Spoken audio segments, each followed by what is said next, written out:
तो चलिए फटाफट आइए, ये यमी सा नाश्ता किसको किसको करना है। देखिए बहुत यमी बना है, बहुत कुरकुरे बने हैं और जल्दी से आ जाइए जिसको भी करना है। पालक की पकौड़ी कुरकुरी कुरकुरी, प्याज के साथ सर्व करिए, साथ में सर्व करिए हरी मिर्च, और यदि हरी चटनी पसंद करते हैं तो उसके साथ सर्व करिए। मैंने तो आज टमाटो सॉस के साथ सर्व करा है।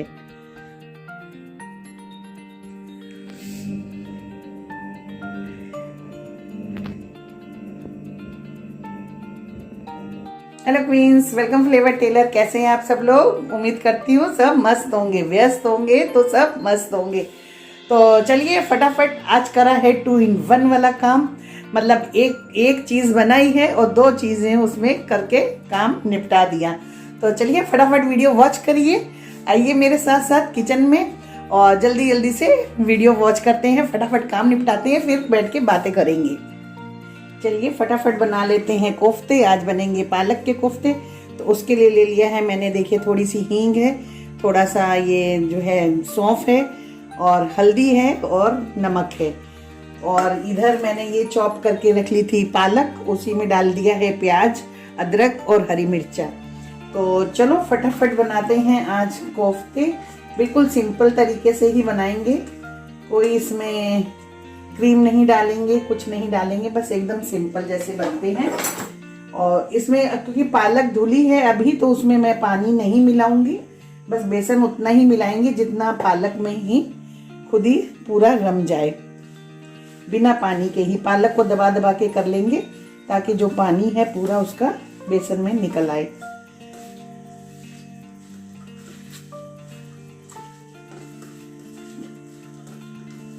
सर्दी आ गई है, सर्दी में तो कोफ्ते वगैरह थोड़े अच्छे लगते हैं, इस तरह से बना लो थोड़ा यमी यमी से।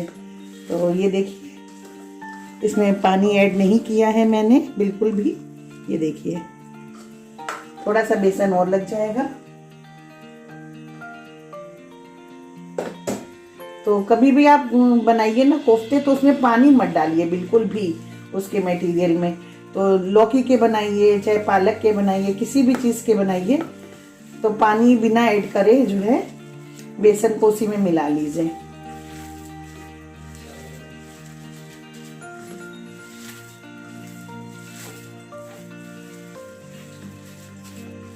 ये लीजिए, हो गया अपना मटेरियल फटाफट तैयार। आज सुबह बनेगा लंच के लिए यही, साथ में बनाएंगे राइस। कोफ्ते के साथ राइस तो बहुत ही अच्छे लगते हैं। तो फटाफट डालते हैं हम लोग एक पकौड़ी इसमें। तेल हो गया है गरम, जैसे हाथ से दबा दबा के छोटी छोटी सी बनाइए आप, बहुत बड़ी बड़ी नहीं, छोटी छोटी थोड़ी अच्छी लगती है। ये तो पकौड़ी ऐसे ही खा लो, ऐसे ही बहुत कुरकुरी अच्छी लगती है। तो जल्दी से अपनी सब इसी तरह डालते हैं और फिर थोड़ी गोल्डन गोल्डन सी उतारेंगे। बहुत ज़्यादा काला काला सा नहीं करेंगे इसको हम लोग, बस गोल्डन कलर आने पे निकाल लेंगे।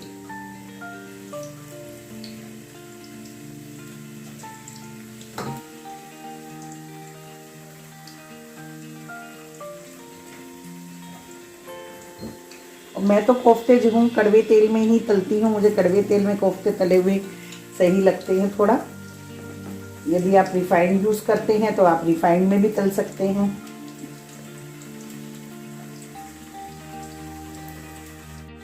तो देखिए हो गए हैं अपने गोल्डन गोल्डन से। तो चलिए इन्हें निकाल लेते हैं, बहुत ज़्यादा काला नहीं करना है इनको हमने। और आ गई है फरमाइश, नाश्ते में भी यही चाहिए, तो फटाफट निकालते हैं और नाश्ते के लिए सर्व करते हैं इसको। ये बहुत यमी लगता है नाश्ते में भी। पालक की पकौड़ी तो बहुत क्रिस्पी, क्योंकि बनी भी छोटी छोटी है ना, तो ये बहुत क्रिस्पी क्रिस्पी बनती है। ये देखिए ये बहुत यमी लगती है। चलिए फटाफट नाश्ते के लिए पहले एक बार इन लोगों को दे आते हैं। साथ में ही बन रहे हैं देखिए चावल, ये देखिए कोफ्ते के साथ ना चावल थोड़े अच्छे लगते भी हैं। और किस किस को पसंद है कोफ्ते के चावल ज़रूर बताइएगा।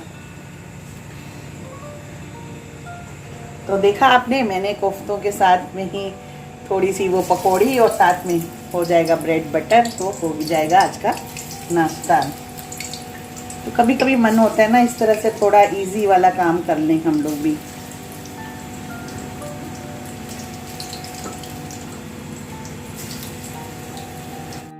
तो उसी में जिसमें तली थी पकौड़ी उसी को कर लिया है खाली। देखिए तेल को, अब बस इतना सा तेल लेंगे, ज़्यादा नहीं लेंगे।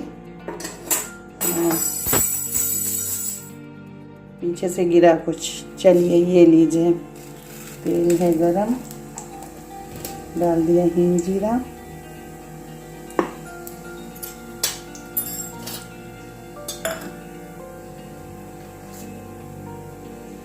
और इस कटोरी में देखिए कर रही हूँ ऐड। इसमें डालूंगी हल्दी। हल्दी थोड़ी अच्छी मात्रा से डालेंगे क्योंकि कलर आए। और डालूंगी लाल मिर्च। लाल मिर्च डालूंगी एकदम ज़रा सी, क्योंकि हरी मिर्च भी पड़ी है तो हस्बैंड मिर्चा खा नहीं पाएंगे। और डालूंगी थोड़ा सा धनिया पाउडर।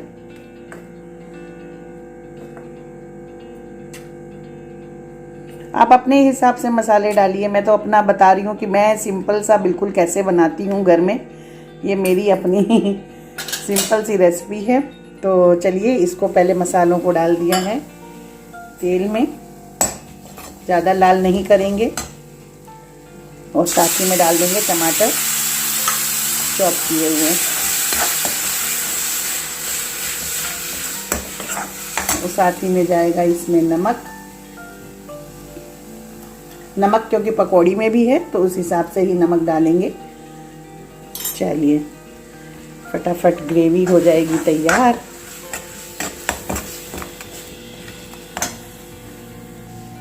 तो बन जाएगा खाना। लगाना है अभी आटा। चावल हो गए हैं रेडी। तो ये चावल तो हो गए हैं रेडी। फटाफट बस कोफ्ते करके लगाते हैं आटा, सेकेंगे फुल्का। और नाश्ता हो गया है, पकौड़ी और ब्रेड बटर दे दिया था।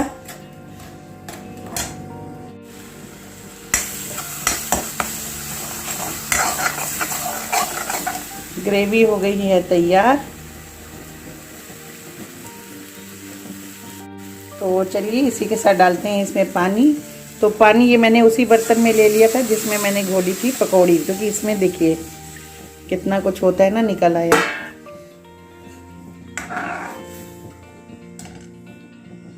तो चलिए पानी को देंगे उबलने, एक उबाल आने तक, एक बॉइल्ड आ जाएगा, फिर इसमें डालेंगे हम अपनी पकौड़ी। देखिए पानी खदक गया है, अब इसमें डाल देंगे पकौड़ी फटाफट अपनी। क्योंकि पकौड़ी डालने के बाद इसको बहुत देर नहीं खौलाना होता है, नहीं तो पकौड़ी हो जाएंगी टाइट। ये हमेशा कोफ्तों का नियम है। कोफ्ते डालिए जब तो उसको बहुत देर नहीं खौलाना है। आपको ग्रेवी के बाद पानी को जितना खौलाना है खौला लीजिए।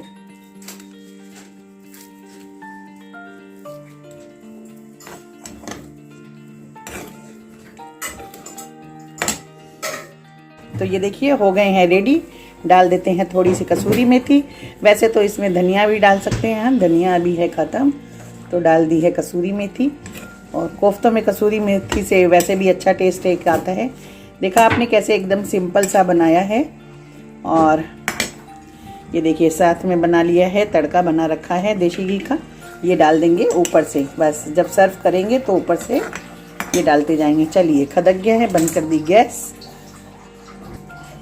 हो गई एक डिश तैयार। चलिए लंच के लिए तैयार हो गया कोफ्ता और राइस, सिंपल सा खाना। मौसम हो रहा है बहुत अच्छा, एकदम कोहरेदार। तो थोड़ी ठंडी हवा खाने का मन हो रहा है। तो ठंडी हवा खाने के लिए तो जाना पड़ेगा ऊपर।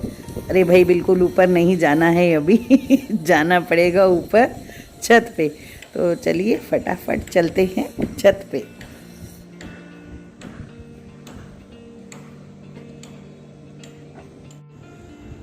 हेलो, देखिए इस समय मिल रहे हैं हम लोग छत पे। तो छत पे मौसम है बहुत सुहाना। एक्चुअली कोहरा कोहरा टाइप का हो रहा है अभी, जबकि बज रहे हैं शाम के 4:30। तो 4:30 बजे मिल रहे हैं। तो मैंने सोचा चलिए आज ना थोड़ी सी ऊपर छत पे ही बैठ के बढ़िया से मौसम में थोड़ा बातें करी जाए, थोड़ी एक टॉपिक उठाते हैं हम लोग।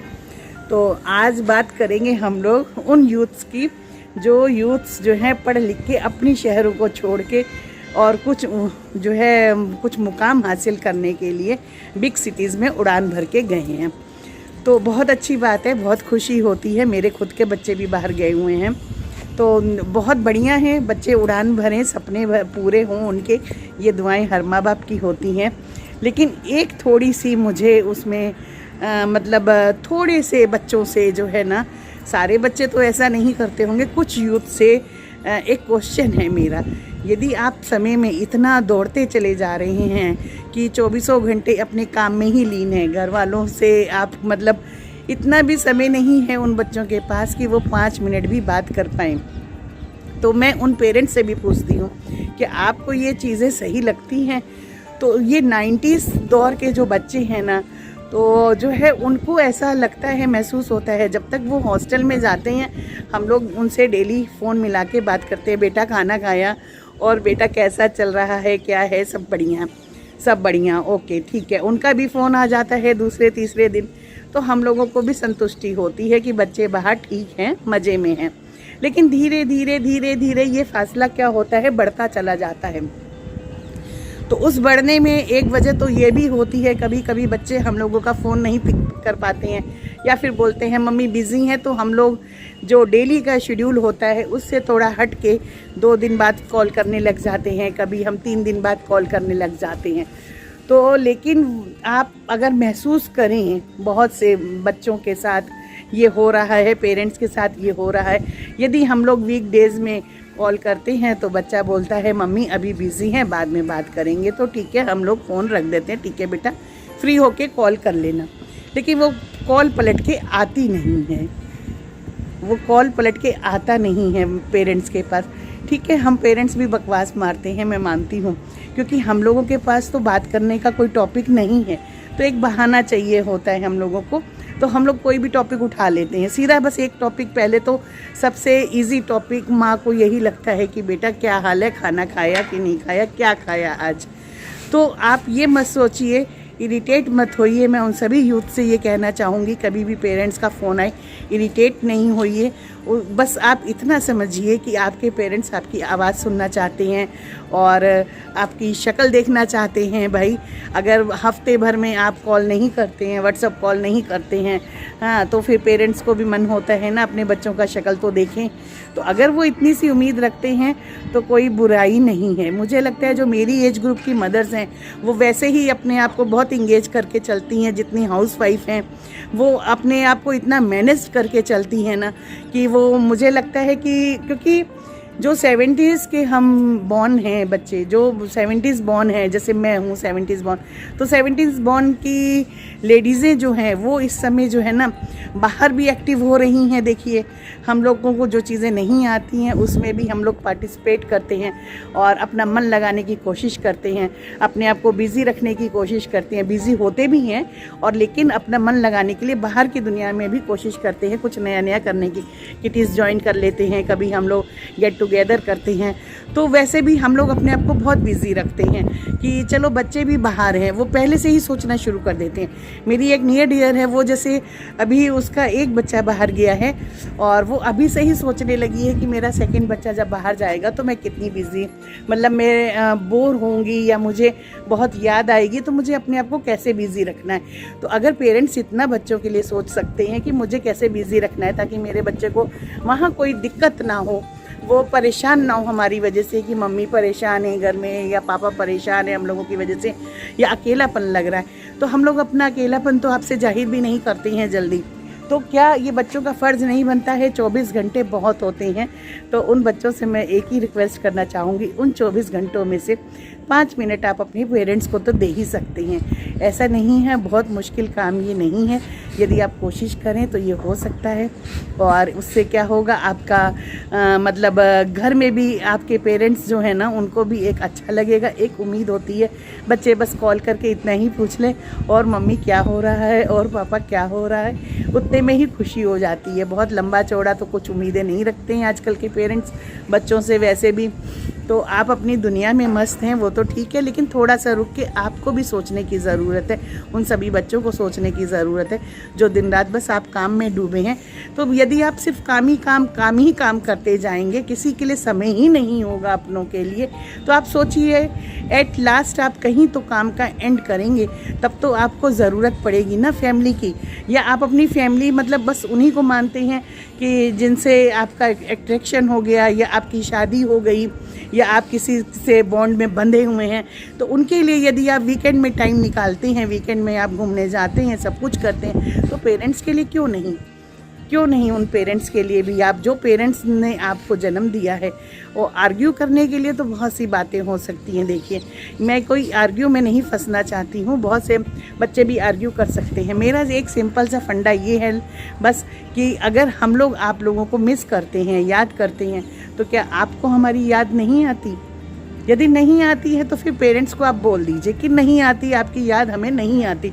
तो मुझे लगता है यहाँ पे पेरेंट्स को भी थोड़ा सा अपना दिल मजबूत कर लेना चाहिए, क्योंकि अगर हम इसी तरह से देखिए, प्यार का तो तभी मज़ा है दोनों तरफ से बराबर का रिस्पांस मिलता है। यदि बच्चों को लगता है कि हम मतलब याद नहीं आती है उनको, या उनको याद आने का मौका तो मिले, हम लोग ज़्यादा फ़ोन करते हैं, तो थोड़ा सा हमको भी अपना जी मजबूत करना चाहिए कि ठीक है, जब अब आपको याद आए आप तभी फ़ोन करिएगा, तभी हम अटेंड करेंगे, हम भी फ़ोन आपको नहीं करेंगे। लेकिन ये होता है तकरार का मामला। फिर वही बात आ जाती है, माँ अपने हाथों से मजबूर है, पिता अपने हाथों से मजबूर है, दिल से मजबूर होते हैं। तो बच्चे शायद दिल से मजबूर नहीं होते हैं, उतना मुझे लगता है, लेकिन ये तरीका सही नहीं है। तो चलिए, ये एक बहस का मुद्दा नहीं है, लेकिन ये एक सोचने वाली बात ज़रूर है कि यदि बच्चे पेरेंट्स पे ध्यान नहीं देते हैं, पेरेंट्स पे ध्यान देने का मतलब ये नहीं होता है कि आपने उनसे 15-20 दिन में कभी पूछ लिया, हाँ भाई कोई दिक्कत तो नहीं है, आपने बर्थडे में केक भेज दिया, आपने मतलब बस। तो वो चीज़ों के साथ साथ यदि आप अपने पेरेंट्स को थोड़ा सा टाइम देना सीखें, दिन में एक बार कॉल करके उनसे हाय हेलो करना सीख जाएं, तो मुझे लगता है पेरेंट्स को ज़्यादा खुशी होगी। और अगर आप लोग मेरी बात से सहमत हैं, ख़ास तौर से मेरी जितनी क्वींस हैं, तो प्लीज़ मुझे जो है कमेंट सेक्शन में ज़रूर लिख के भेजिए, ताकि अगर मेरा ये वीडियो बच्चे वॉच कर रहे हैं, और जो आजकल के यूथ हैं जो बाहर हैं, जो अपने पेरेंट्स को कहीं ना कहीं थोड़ा सा अवॉइड कर रहे हैं। शिकायत नहीं है मुझे यूथ से, मैं तो हमेशा कहती हूँ यूथ से बहुत कुछ सीखने को मिला है मुझे, और आगे भी मिलता ही रहेगा। लेकिन यूथ्स को भी थोड़ा सा रुक के समझ जाना चाहिए, उनको भी थोड़ा ये ध्यान देना पड़ेगा कि हम जो है सिर्फ काम ही करते रहेंगे, तो ये तो थोड़ा ठीक नहीं है। थोड़ा सा फैमिली पे ध्यान दीजिए, फैमिली मेम्बर्स पे ध्यान दीजिए। जैसे आप फ्रेंड्स लोगों पे भी तो ध्यान देते हैं, तो थोड़ा फैमिली पे भी ध्यान दीजिए, और फैमिली को निगलेक्ट मत करिए, बिल्कुल भी नहीं, मतलब मत करिए। आप बोलेंगे अरे मन में तो रहता है, दिमाग में भी रहता है, फैमिली है, फैमिली के लिए तो कर रहे हैं सब कुछ, लेकिन सब चीज़ों के साथ साथ, पैसे के साथ साथ फैमिली को समय देना सीखिए। यदि समय नहीं दे पाएंगे आप, तो शायद मुझे लगता है फैमिली में बहुत अच्छी बॉन्डिंग नहीं हो पाएगी। यही लड़ाई तो हम लोग अपने हस्बैंड्स के साथ लड़ रहे हैं। 70s की जितनी लेडीज़ हैं, मुझे लगता है पहले की भी जो लेडीज़ हैं, हम लोगों की ज़्यादातर जो है मिडिल फैमिली क्लास में जो हाउस वाइफ्स हैं, उनकी यही लड़ाई होती है। जिनके बिज़नेस क्लास हस्बैंड्स हैं, तो मोस्टली हस्बैंड यही करते हैं कि वो बिज़नेस में बिज़ी रहते हैं और समय नहीं दे पाते हैं। तो यदि वही ढर्रे पे आप भी पढ़ लिख के अगर चलेंगे, तो फिर सोचिए ज़रा, तो क्या फ़र्क रह गया आप में। और अगर आपको मतलब अपने पापा लोगों में, या अपने हम लोगों की एज ग्रुप के जिन लोगों से शिकायत रहती है कि वो तो कहीं जाना ही नहीं चाहते, वो तो समय ही नहीं देते, वो तो बोलते ही नहीं हैं, बहुत से पापा लोगों से ये शिकायत रहती है ना। तो यदि ये शिकायत अगर पापा लोगों से आपको रहती है, तो जो है आप कोशिश करिए कि आप तो ऐसे मत बनिए, कम से कम आप तो उनसे चेंज रहिए। कम आप अपने में तो, अपने बिहेवियर में तो चेंज ला सकते हैं ना। तो ये कोशिश एक ज़रूर करके देखिए, और यदि मेरी बात से सहमत हैं तो प्लीज़ जो है कमेंट बॉक्स में लिख के भेजिए, और नहीं सहमत है तो भी लिख के भेजिए। यदि आपको लगता है कि मैं गलत हूँ वो भी लिख के भेजिए आप। चलिए इसी के साथ करते हैं बाय बाय। और जो है यदि मेरे वीडियोज़ आपको पसंद आ रहे हों तो लाइक करिए, शेयर करिए, सब्सक्राइब करिए, ऐसे ही अपना प्यार देते रहिए जैसे देते चले आ रहे हैं। और लाइक ज़रूर कर दीजिए, और जो लोग वॉच कर रहे हैं वो सब्सक्राइब कर लीजिए, और जिन्होंने सब्सक्राइब कर रखा है उनको मैनी मैनी थैंक्स। चलिए इसी के साथ करते हैं bye bye. Safe take care, we love you.